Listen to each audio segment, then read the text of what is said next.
Hello, I'm Snowblossom, and welcome to the final video of January for my 2025 art project. If you aren't sure what this project is, it's my way of getting back into painting this year. Each month I do 4 paintings, 3 small and 1 large. If you're interested in a more in-depth explanation, I have a video linked in the description as well as at the top of the project's playlist. Since this video is longer, the format is a bit different than the others, so please bear with me. The first step in my process for this painting was to sketch out what I imagine when I think of the concept of rebirth. Since my angle in the video isn't great, I added a picture of the full page while I explain my thoughts. The first image I had in mind for this painting was of a girl floating in water. I don't really think it related to rebirth at the time, but it was a cool visual in my head. I quickly gave up on that idea because I had no clue how to make it relevant to rebirth. I also saw a lot of the same idea on Pinterest. So without a visual concept in my head, I got a bit stuck. So I started jotting down words and ideas to help get my thoughts flowing. I got myself thinking about who I was last year versus who I feel like now, and I wrote out different characteristics I had in each representative one. 2024, I was very unorganized, overwhelmed, and frantic, whereas this year I feel a lot more prepared for what comes at me, and I'm definitely more confident. Despite this thinking and planning, I was still very stuck. At this point, it was midway through the month, so even though I really had to start cracking down, I decided to just take a step back and work on week 2's painting. Luckily for me, I had a concept flash in my mind while I was in the shower. Originally, it was a visual of a short film sort of thing, with a similar feel to my series Malnourished. It was this idea of a person wandering an outdoor funeral setup, pacing rows of seats and sitting in front of the memorial portrait. But the audience never sees her face. The girl would be dressed in all black, the outfit more of a flowy and ghost-like shape. Then at the end, the person would turn to the camera and it would be the same person as the memorial photo. While I was thinking about it, I imagined it only being a couple minutes long, with each shot lingering and getting the eerie feeling of something being out of place. I still want to make this short, but I think doing a concept painting for it worked really well. Before I start the actual painting, I like to do an undercoat of paint in a color that I generally want the whole piece to follow. Unfortunately for this piece, the undercoat did absolutely nothing, and I ended up having to completely guess the colors along the way. The way I envisioned this painting was for it to have a red-based autumn color palette. I wanted a lot of oranges and reds, purple shadows, and yellow highlights. Normally, I'm very good with my color mixing and matching skills, but I think right now, because it's been so long since I've painted, I'm a bit rusty. As you'll see later, this becomes a huge trust the process because of my bad color matching. I don't actually have anything to say about this section, I'm just drawing on my guidelines for, the whole piece.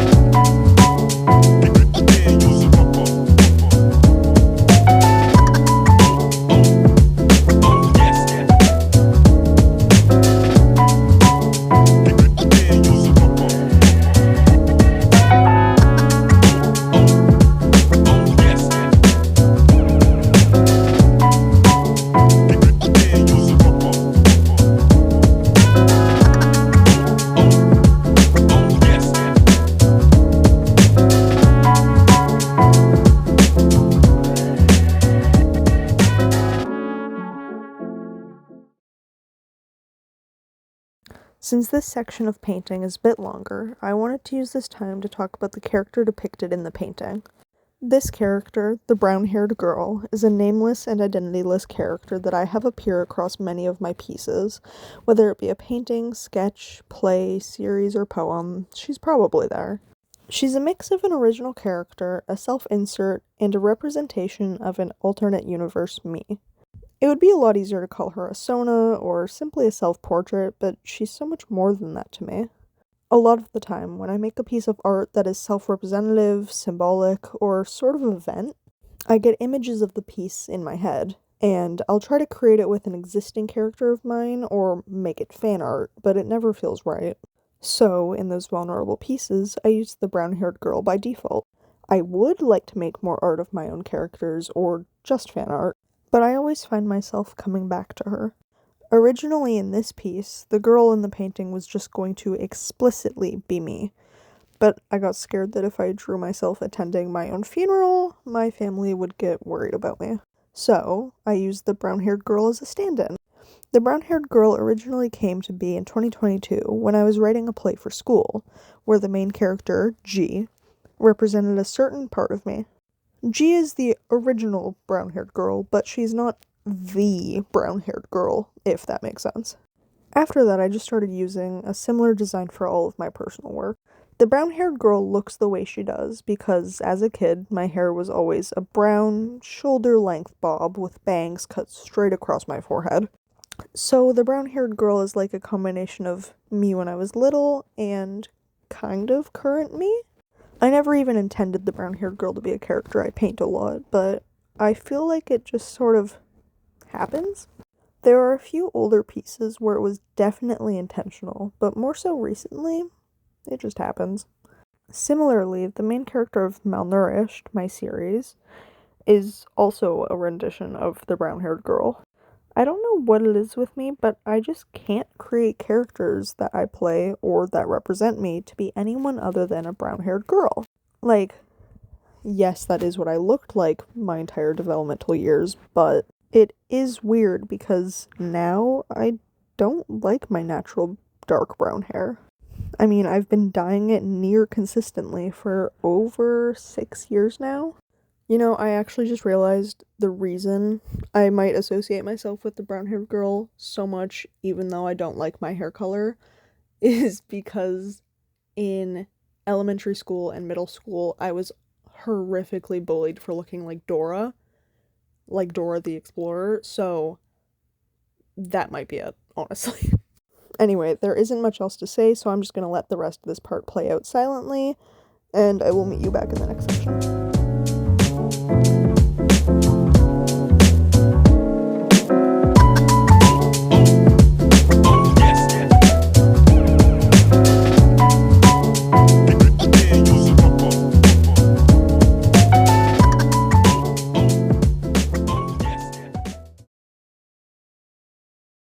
As you might be able to tell, this is where the trust the process issue really started. Typically, I'd use this stage to block out my shapes and objects in a close enough color to what they actually end up being. Like I said before though, my color matching just wasn't working for me here. I was starting to get really discouraged. I was really doubting my abilities and honestly considered giving up completely because it had been a lot of work for little payoff so far. I think something else that was messing me up was the paints I've been using. Back in 2021 and 2022, when I was painting a lot, I would only use dollar store craft paint in more specific colors. It wasn't until 2023 that I actually got decent quality acrylic paint. And then for this painting, I'd bought another set of small acrylic paints I never used before. It's just something about the way the colors were mixing just hasn't been clicking for these paints, and I honestly do not know what it is. I think part of that too is the fact that these paints are a little bit goopier, like thicker, than the craft paints I used to use religiously. Just something about them is completely throwing me off.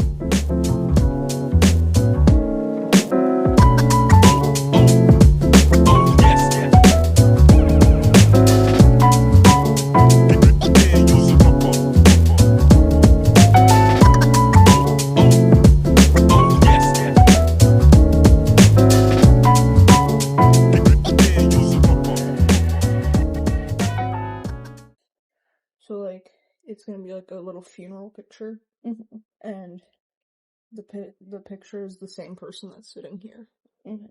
Is it you? Yeah. Why you dead? Well, it's like the idea of like rebirth. Oh. So it's like a picture of me here, and then a picture of me here, like me actually here, and then old pictures of me here. So it's like I'm like becoming a new person. Yeah. And now begins the most boring and painful part of this painting, the detailing. AKA literally the rest of the painting. Normally, I love detailing, since it's the bulk of the piece, and it's less bland than just making the flat shapes. but in this case, it was awful. I'm not used to painting at a larger scale right now, so to have that stone pathway be my first heavy detailed section in a painting in a long time was a lot. This part was also very tedious because it's where I had to figure out my colors and shading on a whim. When it comes to any sort of drawing, I'm really bad at planning lighting beforehand because I have a hard time visualizing it without seeing it all in front of me first. And initially, that building in the top right of the scene wasn't even going to be there. I just thought it would make lighting a little bit easier and add more depth to the piece. It was kind of fun figuring out how to do the stone shadow to match the texture, even if it does look a little rough. I am happy though that I was at least smart enough to not try to outline and then color in each individual stone because that would have been like actual torment. I think how I did it using just my entire brush to make the shape was a great idea. This moment here is an absolute turning point for this painting. As soon as I decided to add those trees, everything just made sense to me. Somehow it made me realize exactly what I needed to do to fix the color and lighting issue. It doesn't happen quite yet in the video, but at some point I decided to change the sky to a blood orange color, and just everything fits into place. It is so beautiful to see.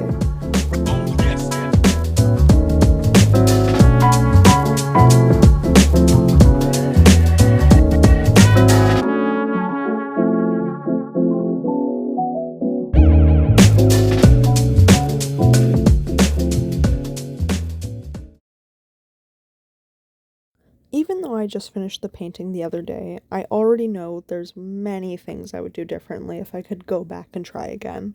For one, I would have gone into Ibis Paint and done a full color mock-up of the painting, like I did for week 1. Even though week 1 was also kind of difficult with the colors, having that guideline was so helpful for me. Like, it would have just been a lifesaver on this one. I also would have been more careful with my underpaint and base colors.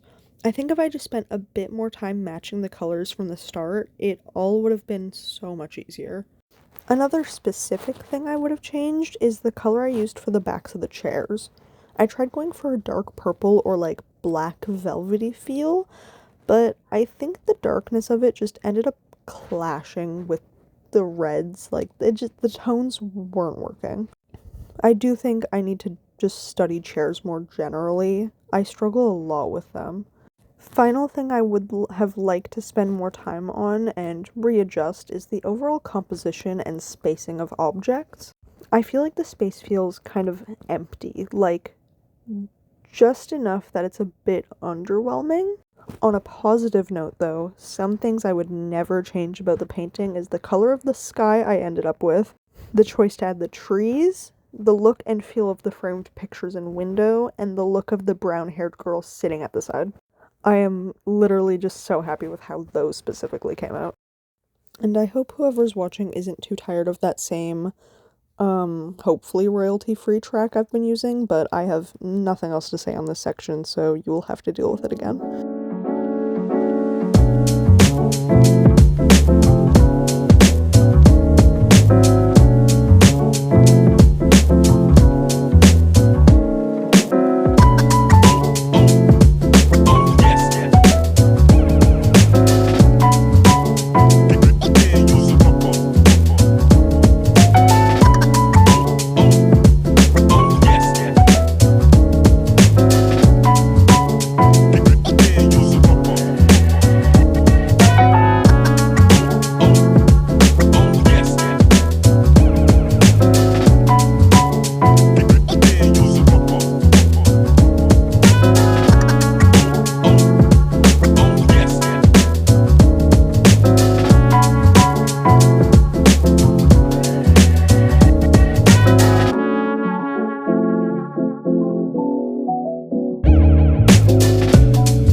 Okay, so this section is actually so long that the little soundtrack, it ended, like the whole thing played.